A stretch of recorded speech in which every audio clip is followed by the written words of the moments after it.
Hello, it's me, Recky. Welcome back for another Fat Electrician reaction. An extremely highly suggested channel for you guys. And of course, I want to check it out. We did a few, and quite frankly, definitely without doubt, one of the best channels, at least to my interest. If you want to check out the Fat Electrician, the link for the channel is available in the description, as well as for this video we're going to watch. Go there and give them the support that they so much deserve. The one that was highly suggested was the U.S. Navy's unluckiest ship with an untouchable crew, the USS William D Porter. No clue what it's about, no clue what war it was, but we're going to find out. If you do enjoy the content, you gotta let me know by smacking the like and hitting that subscribe. If you already did this, thank you and God bless. If there's anything else you want me to check out, both with the Fat Electrician or anything else in your mind, let me know by using the comment section for that. Before we watch, we say thank you to the channel members and the patrons. Thank you so much for the incredible support. And a big shout out to the Supreme Tier donators over by Patreon and, of course, channel membership. God bless and thank you. Personal shout outs to the ultimate supporters only available on Patreon: Deja, Walt, Roni, Dwayne, Tammy, Kevin, Dana, Troy, Sarah, Robert, Matt, Ryan, and Tracy. Thank you. You guys rock. Now, let's find out all about the USS William D Porter. Go back here, crank it up. Yes, the time the USS Iowa got a jacuzzi tub installed in it, and then like 2 days later, an American destroyer shot a torpedo at it. And today we're talking about the ship that shot that torpedo. Ladies and gentlemen, the unluckiest ship in U.S. naval history, the USS William D Porter, unaffectionately nicknamed the Willie D. But first, a word from our sponsor, because this video is brought to you by me in a Quack Bang print Hawaiian shirt, because we have a bunch of new merch over at the merch store, and I just started a Patreon where I'm going to be posting all the deleted scenes from these videos and a bunch of other behind the scenes content. So if you wanted to check that out, it's all over at thefatelectrician.com. Head there after the video, which we're going to get back to right now. All right, important background info. The Willie D is a Fletcher-class destroyer. If you don't know, right after the attack on Pearl Harbor, America decided, hey, we need a bunch of more naval power if we want to fight this war. So they basically had two options of how to go about that. Option A, they could do what the Germans and the Japanese were doing by creating a couple of warships that were like really good, supposedly. You know, like they're going to have a bunch of armor and a bunch of firepower, and they're going to be unstoppable and huge and blah, blah, blah, blah, blah. Or option B, they could go with the tried and true American strategy of accuracy by volume. You can have one really big, really powerful warship, or you could have a shit ton of pretty good warships and just overwhelm the enemy with sheer numbers, okay? Holy crap. Look at this.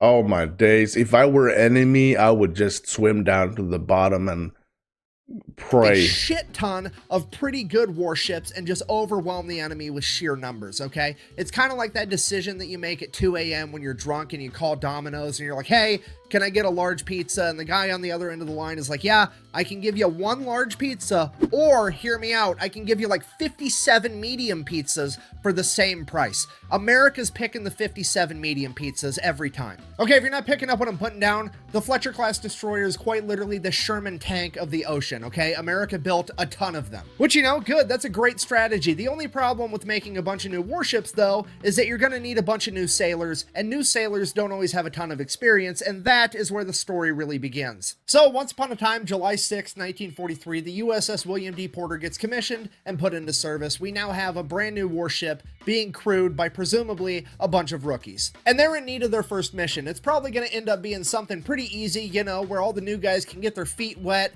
get some experience, build their confidence up, something along those lines you would think, but no, absolutely not. We're gonna go ahead and send them on a super duper top secret mission where they are gonna help escort the USS Iowa across the Atlantic Ocean to North Africa. You know, the same Atlantic Ocean that in 1943 was infested with German U-boats that were sinking hundreds of ships. And just to be clear, this mission is so secretive that nobody even involved in the mission knows what's going on until it's already happening. This is like the Snoop Dogg or Willie Nelson of secret missions, okay? This is the highest level of secrecy that you can achieve. Why is it so secretive? Because on the USS Iowa is going to be FDR, the president, his entire Joint Chiefs of Staff, and the Secretary of State. And they're all going over there so they can attend the Cairo and Tehran conferences where they're going to meet Stalin, Winston Churchill, Chiang Kai-shek, all the leaders of the different countries that are going to fight the Axis powers. And my favorite factoid of this entire mission is that the crew of the USS Iowa had no idea that they were going to be escorting the president, but at the same time, they had to make certain accommodations for the president before he showed up, including installing a jacuzzi tub in his quarters. So for a period of time, there was a bunch of new sailors looking around like, why the fuck are we getting a jacuzzi tub installed on our battleship? This is awesome. And then like a week later, FDR shows up and the whole crew's like, oh, well, this makes way more sense now because obviously FDR can't really shower. He's going to need a bathtub because, you know, he's got that water polo injury or whatever happened to him. Anyways, so the Willie D goes to leave port for the very first time to meet up with the USS Iowa, and while backing up, they forgot to bring the anchor up all the way and proceeded to scrape the life rafts and a bunch of other equipment off of the destroyer next to it, and then they bumped into like 2 more destroyers just trying to get out of the harbor.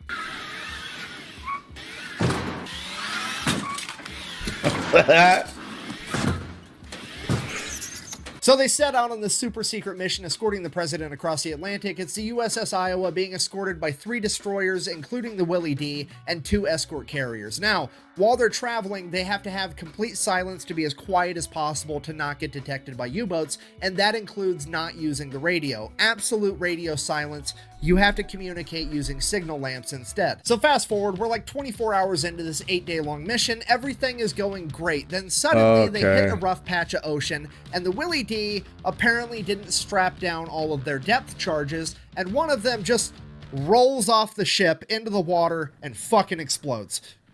Okay, now the crew of the Willie D knows exactly what happened, but all the other ships have no idea, and all they know is that there was a huge explosion underwater near the boat that the president is on. Everything went from 0 to DEFCON holy shit like that. So they're thinking they're getting attacked by German U-boats. They break out into evasive maneuvers. Everybody's running to their battle stations, getting ready for a fight, and then the Willie D hops on the signal lamp and we're like, sorry, that was us. The whole radio silence thing actually comes in pretty clutch for the Willie D right here because since they can't talk on the radio, command has no idea of actually figuring out what happened. They're not going to know that somebody just forgot to ratchet strap down the depth charges, and they also can't get chewed out via signal lamps. So the whole conversation was pretty much just that. Hey, that was us. We're not getting attacked. The end. For now. And since this is the first of 8 days on this voyage, there's a good chance that everybody's just gonna forget that this happened and we can all move on. Fast forward 2 days, we're now on the 3rd day of the 8-day voyage, and the USS Iowa goes full dog and pony show mode, and they decide they're gonna release a bunch of weather balloons to be able to shoot their anti-aircraft guns at to show off for the president. So they get all these weather balloons up in the air, and then they proceed to let them float all the way across the continental United States from Montana to the coast of South Carolina before they shoot them down with an F-22 Raptor. Wait, that's the fucking wrong story.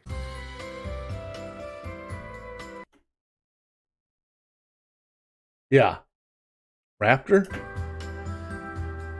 Sorry, so the USS Iowa opens fire with their anti-aircraft guns. They're taking out all these weather balloons. FDR is super impressed, but then there's a huge gust of wind, and it blows a bunch of these weather balloons out of range and over towards the Willie D. At this point, the Willie D is like, oh shit, this is our chance to redeem ourselves. Quick, man those anti-aircraft guns. We got to take out these balloons. And that's exactly what they do. They start absolutely destroying these balloons. They popped every single one of them. They did a historical reenactment. So they pop all these balloons. The crew of the Willie D is just amped. They've totally redeemed themselves. Everybody's going to forget about that depth charge thing now. This is the best day ever. So the commander decides, not wanting to lose all of his crew's motivation, they're also going to do some torpedo drills, keep boosting up their morale, you know? So when you do a torpedo drill, you send the torpedo guy down and he takes the primers out of the torpedoes in the torpedo tube so that when you fire the torpedo for the drill, it doesn't actually launch the torpedo. So the chief torpedo officer goes down, takes all the primers out of the torpedoes, gives a thumbs up that they're good to proceed with the exercise.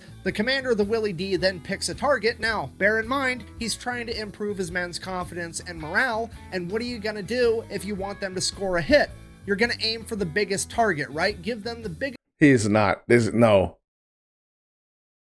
But I don't understand. Is he gonna pick the other boat with Opportunity to succeed that you can give them. So they aim at the USS Iowa, you know, the ship with the president on it. So the crew takes aim with the torpedo tubes. Commander gives the order, fire torpedo number 1. Click, torpedo stays in the tube, nothing happens. They wait a few minutes, they're like, oh hey, we scored an imaginary direct hit, good for us, terrific. Commander gives the order again, fire torpedo number 2. Click, nothing happens, wait a few minutes. Oh hey, we scored another direct hit. Commander gives the order, fire torpedo number 3. Chief torpedo officer, fire fucking what now?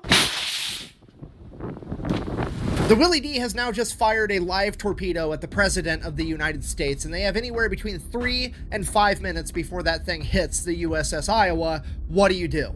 Obviously, you radio over to the Iowa and say, you need to move right now. But we can't do that because we're under orders to maintain radio silence, remember? And if we break radio silence, some German U-boat might come out of nowhere and shoot a torpedo at the president. So they decide they're not going to use the radio, which is like not calling the fire department when your house is on fire because they're going to show up and get shit wet. Like, sometimes you just have to fight fuck-ups with fuck-ups, okay? But whatever. So they decide they're not going to use a radio. They're going to use a signal lamp instead. So this poor, what I presume to be an 18-year-old kid that was probably in high school 6 months ago, climbs up on this signal lamp, probably having the worst panic attack of his entire life, knowing full well that if he messes this up, he very well may be partially responsible for killing the longest sitting president, both literally and figuratively, in American history. And the panic attack is starting to get the best of him, because he's up there like, 1 if by land, 2 if by sea. How many fucking lanterns do I have to hang to signal, don't move, there's a torpedo coming at you? So the commander of the Willie D tells this kid, signal the Iowa, tell him there's a torpedo coming towards you. The kid sends a signal, the Iowa gets a signal, and it reads as, and I quote, there's a torpedo moving away from you. So now the Iowa's super confused. They signal back, they're like, what? So the commander of the Willie D tells this kid, fuck it, just signal the Iowa, tell him to back up. Kid sends a signal, the Iowa gets it, and it reads, and I quote, we're backing up, meaning the Willie D is backing up. So the Iowa's sitting there like, there's a torpedo moving away from us, and the Willie D is backing up. I think they're getting attacked by a submarine right now. So they signal back, where's the submarine? After hearing this, the commander of the Willie D finally comes to the realization that he would rather be the guy that broke radio silence than be the guy that killed the president of the United States. So he picks up the radio and calls over to the Iowa. He says something along the lines of Lion, which is the Iowa's code name. Emergency, torpedo in the water, turn right. The Iowa doesn't know who's talking to him, so they're like, say again, who is this? And he's like, it's the commander of the Willie D, fucking turn right or you're gonna get hit by a torpedo. So they bank right. At this point, all hell breaks loose on the USS Iowa because there's a torpedo coming towards them and they have the president on board. Everybody's running around like chickens with their heads cut off. At this point, FDR decides he's going to be a complete gangster, just straight up hold my blanket, orders his secret security guys to wheel him up to the railing because he wants to make eye contact with this torpedo as it shoots the USS Iowa. And in his own diary later on, he would go on to write about how he personally saw that torpedo miss by only 1,000 feet. So the torpedo missed, the crisis is averted, but the only problem is now Willie D is the only ship that knows what actually happened, and all the other ships are still looking for a submarine that attacked the USS Iowa. So the Willie D has to radio over and is like, yeah, that was us. At which point, the USS Iowa takes all 3 of her turrets, 9 16-inch guns, and turns them and points them at the Willie D. The Willie D is then ordered to leave the group, sail back to Bermuda by themselves, where they're going to get investigated because they just tried to kill the president. And what happened next is kind of debated. One story goes that the Marine Corps boarded the Willie D and arrested the entire crew, making it the first and only time in U.S. naval history that an entire crew got arrested. Some people think that that didn't happen because it wasn't in the Willie D's official war diary, but you also have to remember that this was already a super secret mission, and this was fucking embarrassing. I mean, the government didn't release this to the public until the late 1950s after World War II, so it could have actually happened and the U.S. government covered it up because, you know, the U.S. government covers up all kinds of shit all the time. But what we do know for sure is that the chief torpedo man that failed to remove that third torpedo primer got sentenced to 14 years of hard labor, or at least that was until FDR decided to be a complete gangster yet again, because apparently he found the entire almost assassination attempt thing funny and decided to pardon him. So that was that. The president stepped in, said it was fine. Now the Willie D got sent over to the Northern Pacific. They had to make their way through the Panama Canal up the West Coast. Now they're operating off the coast of Alaska and around the Aleutian Islands. They're there for about a year and everything goes great. They do a bunch of training, they go on a couple missions doing anti-submarine work, they do some shore bombardments, everything goes according to plan and it's perfect. Then they finally get the word that since they're performing so well, they're going to get sent over to the actual Pacific Theater and they're going to be fighting in the Philippines and eventually the Battle of Okinawa. Like, this is where the real fighting is going on, and these guys are pumped to be sent there. So just to reiterate, like, they've done their time, they've put a lot of hard work in, they're starting to redeem themselves, they're getting another shot, and they're about to leave the Northern Pacific. What do you think they do?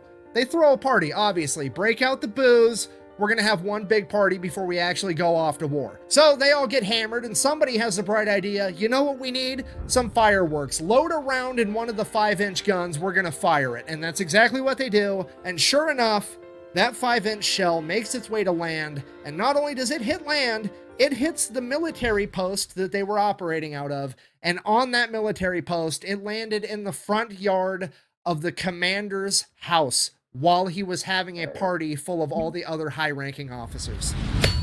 This is also another event that wasn't documented in the official war diary, so it clearly could not have happened. Okay, I've said this once and I'll say it again. Just because something is not in the official log doesn't mean that it didn't happen. Anybody that's...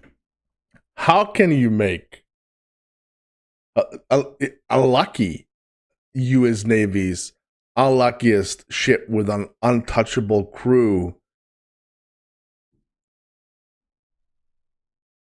I am completely blown away. I'm completely speechless. Been in the military or worked a blue-collar job knows that whenever anything goes wrong, the first thing you do is look at the highest ranking person there and say, can we fix this without having to tell the boss? And that's exactly what happens 100% of the time. And in this particular case, the commander that had a shell land in his front yard had two choices. He could A, pull their orders to go to the Pacific so that he could launch an investigation and try to get people in trouble. That's going to take 2 years of his time and cause him a huge headache and a bunch of paperwork. Or he can just sweep it under the rug, pretend it didn't happen. Those guys already have orders to leave like this week, and they're just not going to be his problem anymore. What would you do in that situation? So the whole shooting of If I knew that this was the William D Porter, I don't know what to do.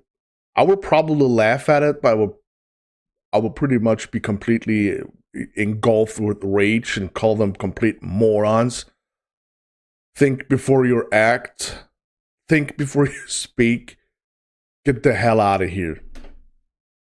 5-inch naval gun into the commander's front yard deal gets swept under the rug, and the Willie D gets sent off to the Philippines to fight in the war. And unfortunately for the crew of the Willie D, absolutely no one has forgotten the fact that they shot a torpedo at the president, because every time the Willie D gets anywhere near another U.S. ship, they radio over and say, don't shoot, we're Republicans, you know, because FDR was a Democrat. But despite their past and despite being made fun of, they actually start kicking ass. They get put on anti-kamikaze duty and start doing a really good job. They shoot down a bunch of would-be kamikazes. They send a lot of radio transmissions letting people know that kamikazes are inbound. They're really starting to turn it around. Fast forward to the Battle of Okinawa, one of the largest naval battles of World War II, I believe the largest amphibious landing in the Pacific Theater during World War II, and yes, the battle where the Yamato gets sunk. Is that relevant to the story? story in any way whatsoever? Absolutely not, but I'm gonna bring up the Yamato being a coral reef every chance I get for the rest of my life. Sorry, Battle of Okinawa, Willie D is on anti-kamikaze duty, and sure enough,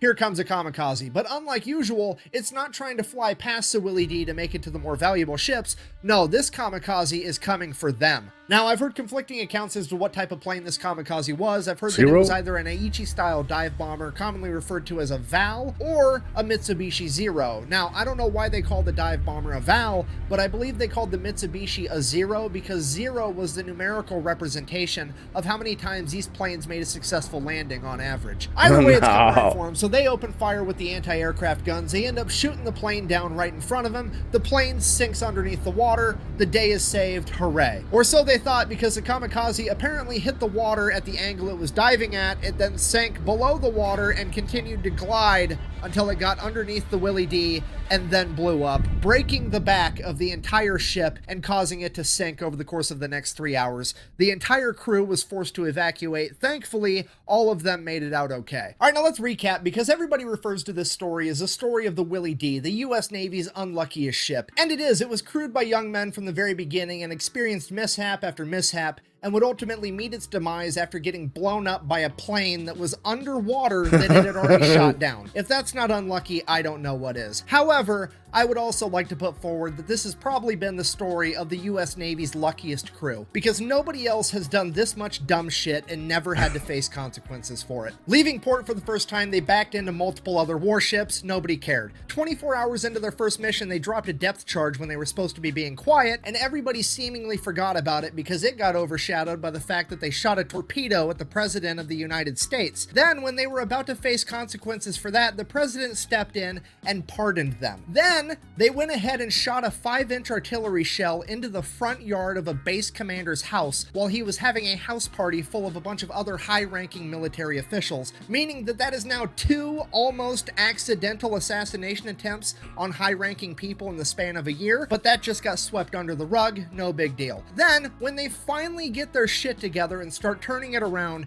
and being productive members of the military and start really kicking ass, what I can only describe as divine intervention steps in and blows up their entire ship with an underwater airplane that they had already shot down, and somehow all of them make it out completely okay. So in conclusion, I guess this has been the story of the unluckiest warship that was manned by the luckiest crew in U.S. naval history. Thank you for watching. Best way to support the channel is go buy some merch over at thefatelectrician.com. Quack bang, out. I am loving that Hawaiian shit, I gotta tell you. Well, again, I'm sitting here completely baffled about the amazing stories that we get from the Fat Electrician. I am completely addicted to that channel. Let me know if there's anything else that you want me to react to on the Fat Electrician channel. If you haven't checked it out yet, please do. You find the link for the Fat Electrician channel, and of course this video we just watched, available in the description. Go there and give them the support that they so much deserve. How would I summarize a video like that with all the information? I think he did pretty good, Fat Electrician. How the hell can they just move by all the dumb crap they did without consequences? Because, well, they need all the ships. Either way. Let me know what you think. I'm Recky. You stay safe.